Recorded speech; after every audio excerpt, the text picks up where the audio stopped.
Folding side నుంచి 3 inches mark చేసుకోవాలి. ఆ కార్నర్ నుంచి క్రాస్‌గా మనము 7 ఇంచెస్ దగ్గర డీప్ చూసుకోవాలి. 7 ఇంచెస్ డీప్ ఉంది ఫ్రంట్ నెక్. ఇక్కడ కూడా జస్ట్ 3 ఇంచెస్ మార్క్ చేసుకోవాలి. స్ట్రెయిట్ లైన్ డ్రా చేసుకొని బాక్స్ షేప్ లాగా డ్రా చేసుకోవాలి.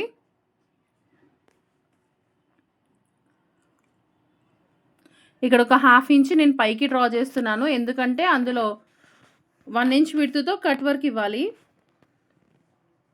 అక్కడ 3 సెట్ అవ్వట్లేదు. సో నేను అందుకే ఇంకొంచెం ఎక్స్టెండ్ చేయాలనుకుంటున్నాను. చెక్ చేసుకుంటున్నాను. సెట్ అవ్వట్లేదు 3. సో అందుకని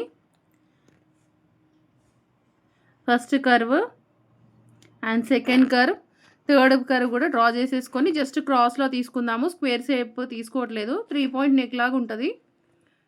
సో క్రాస్గా క్లోజింగ్ ఇస్తున్నాను. ఇలా అండి. ఇక్కడ మనము జస్ట్ మళ్ళీ ఒక 1 ఇంచ్ ఎక్స్ట్రా తీసుకోవడమే.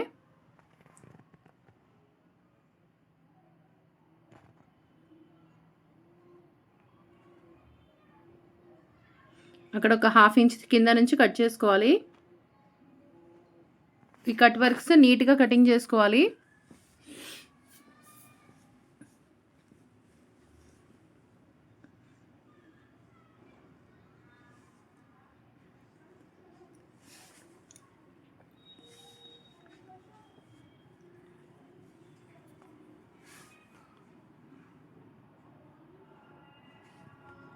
అయిపోయింది. ఇది ఫ్యాబ్రిక్ మీద జాయిన్ చేసుకొని స్టిచ్ చేసుకోవడమే.